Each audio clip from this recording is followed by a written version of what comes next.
Gracias y paz, amados hermanos. Si están viendo este vídeo es porque quizá están siguiendo nuestra serie sobre una adoración bíblica. ¿Qué vemos en la Biblia sobre la adoración?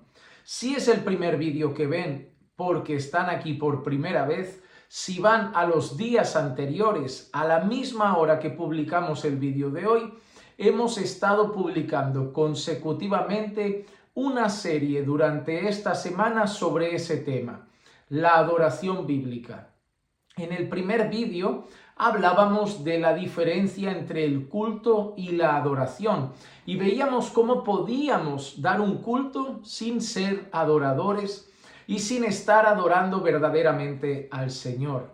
En el segundo vídeo hablábamos de que la adoración bíblica, la adoración verdadera, es una adoración en espíritu. ¿Y cómo podemos únicamente adorar en espíritu estando en Cristo Jesús? En el siguiente tema que tratamos, hablamos ya de la adoración en verdad. Todo partía de ese mensaje de Jesús donde decía que Dios buscaba verdaderos adoradores que lo adorasen en espíritu y en verdad, y analizábamos cada una de esas expresiones. Hoy estamos en este cuarto punto, en el cuarto punto de nuestra serie, y hoy quiero hablarles de que la adoración es vida. Ese es el tema que quiero que graben en su corazón hoy y que les quiero explicar. La verdadera adoración es vida. Déjenme leerles un pasaje que tengo que reconocer además que es uno de mis preferidos en la Escritura. Este es un pasaje que cuando estaba siendo predicado en una ocasión por un pastor norteamericano, fue el que el Señor usó para convencerme de pecado, para predicarme por primera vez y de manera clara el Evangelio, para que yo escuchase verdaderamente el mensaje del Evangelio. Siempre recuerdo ese pasaje con cariño por eso, por lo que significó en mi conversión. Ahora quiero leerlo con ustedes y quiero que me acompañen a Romanos capítulo 12 y los versículos 1 y 2. Dice así: Por tanto, hermanos, les ruego por las misericordias de Dios, que presenten sus cuerpos como sacrificio vivo y santo, aceptable a Dios, que es el culto racional de ustedes. Y no se adapten a este mundo, sino transfórmense mediante la renovación de su mente, para que verifiquen cuál es la voluntad de Dios, lo que es bueno, aceptable y perfecto. Cuando el apóstol Pablo, a lo largo del libro de Romanos, de esta carta, ha descrito cómo es nuestra salvación y ha dejado muy claro que todos somos pecadores destituidos de la gloria de Dios y que la única esperanza que teníamos estaba en Cristo y que la única forma de salvarnos era por gracia mediante la fe en el Señor Jesús. Cuando el apóstol Pablo ya le ha mostrado a todos los destinatarios de esta carta que todos eran pecadores destituidos de la gloria de Dios y que han sido salvados por pura gracia, cuando ya nos ha llevado hasta el punto de entender cómo han sido salvados sin merecerlo, por puro amor, gracia y misericordia, es entonces cuando después de algunos temas más les dice: entonces por eso os ruego, por las misericordias de Dios, es decir, por lo que Dios ha hecho por vosotros. Os ruego por lo que el Señor os ha regalado en Cristo, por esa gracia, por esa misericordia, por esa bondad y por esa salvación que tenéis. Os ruego por ese precioso regalo de la salvación gratuita que habéis recibido en Cristo. Os ruego entonces, después de que entendáis cuán agradecidos debéis ser por lo que habéis recibido, por lo que merecíais y por lo que ahora tenéis en Jesús, os ruego que presentéis vuestros cuerpos como sacrificio vivo, santo y agradable a Dios, que es vuestro culto racional. Así que de alguna manera el apóstol Pablo, que sabe muy bien que esa audiencia va a entender el lenguaje, dice que ahora el creyente en Cristo es un sacrificio vivo y que ese esa entrega como sacrificio vivo, santo y aceptable a Dios es su culto racional. Y ahora aparece esa palabra culto, pero una palabra que en este caso, cuando ya somos en Cristo, un sacrificio vivo, santo y agradable a Dios, y vivimos de esa manera, nuestro culto trasciende, va más allá de un ritual religioso y es el resultado de una verdadera adoración. ¿Qué es entonces la verdadera adoración bíblica cuando leemos este pasaje? Es nuestra vida de obediencia, es nuestra vida luchando contra el pecado y buscando hacer la voluntad del Señor.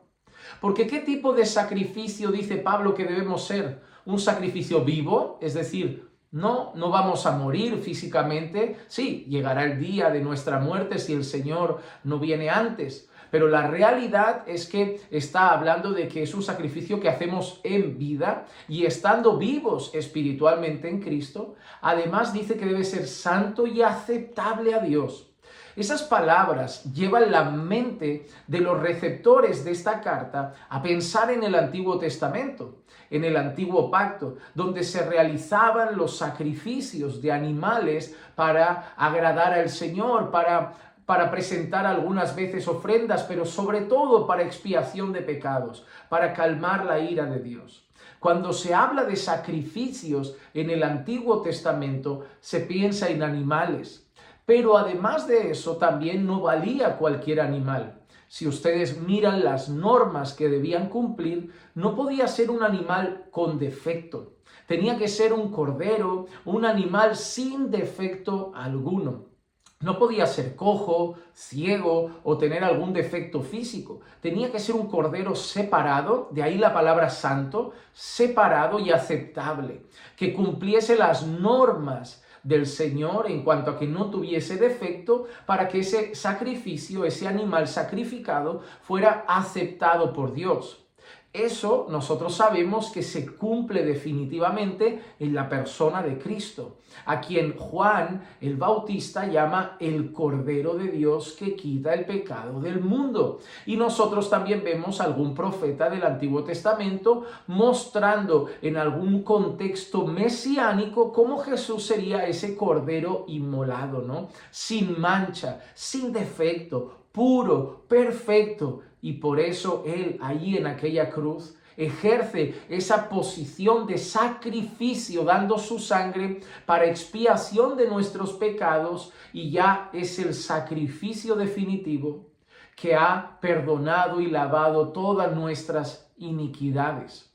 Pero ahora, después de que Jesús ya nos ha lavado, nos ha redimido y nos ha perdonado, el apóstol Pablo usa este lenguaje para hablar de la nueva vida del creyente en Cristo, esa nueva vida que tenemos en el Espíritu. Una vida que debe buscar ser aceptable a Dios. ¿Y cómo sabemos que nuestra vida es aceptable a Dios? ¿Cómo sabemos que nuestra vida es del agrado de Dios? ¿Cómo sabemos que mi manera de ser como esposo, como pastor, como padre, como hijo, como hermano, como ciudadano, como trabajador, como jefe, es aceptable a Dios? A través de su palabra. Su palabra nos enseña lo que es del agrado de Dios y al mismo tiempo su palabra nos enseña lo que a Dios no le agrada, lo que Dios aborrece. Por lo tanto, en esta nueva vida en Cristo buscamos vivir una vida del agrado de Dios, y así ser cada día un sacrificio vivo, santo y agradable al Señor. Para conseguir eso, ¿qué hacer? Debemos renovar nuestra mente, llenar nuestra mente de la palabra y al mismo tiempo no conformarnos a este siglo, no conformarnos a este mundo. Recuerden ustedes que la Biblia dice cosas tan claras como, por ejemplo, que el que se constituye amigo del mundo, se constituye enemigo de Dios. Incluso el apóstol Juan dice que aquel que ama el mundo, el amor del Padre no está en él, porque Juan afirma, no améis el mundo ni las cosas que están en el mundo. ¿En qué sentido? No se refiere al planeta, no se refiere a las personas, se refiere a la mundanalidad, a ese sistema de valores y principios mundanos, anti Dios, anticristo.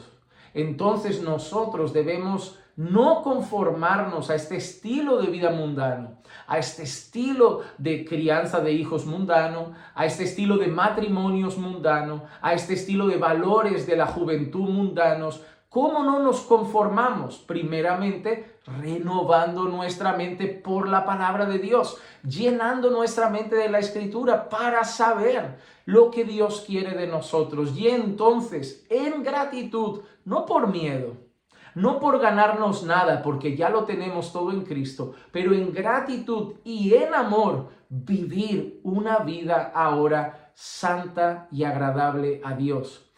La verdadera adoración es una vida santa y agradable a Dios. Los verdaderos adoradores adoran a Dios con su vida. No solamente se trata de cantar, porque ¿qué pasa si alguien canta diciendo que está adorando al mismo tiempo que vive una vida de pecado? ¿Es un adorador? No. ¿Está adorando? No.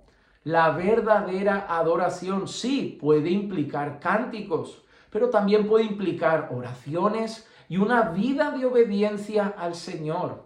Somos adoradores y adoramos a Dios cuando somos el esposo bíblico que Él quiere que seamos, cuando son esa esposa piadosa que Dios quiere de ustedes, cuando son esos jóvenes que huyen de las pasiones juveniles y se consagran en santidad al Señor, cuando somos esos creyentes que son luz en el mundo, sal de esta tierra, cuando nosotros predicamos el Evangelio, cuando batallamos con nuestra carne para agradar a Dios en todo, cuando huimos de las tentaciones, cuando resistimos al diablo, cuando buscamos ser luz en el trabajo, ser luz con nuestros familiares no creyentes, ser luz en medio de nuestro vecindario y cuando actuamos conforme a la voluntad de Dios, estamos adorando al Señor.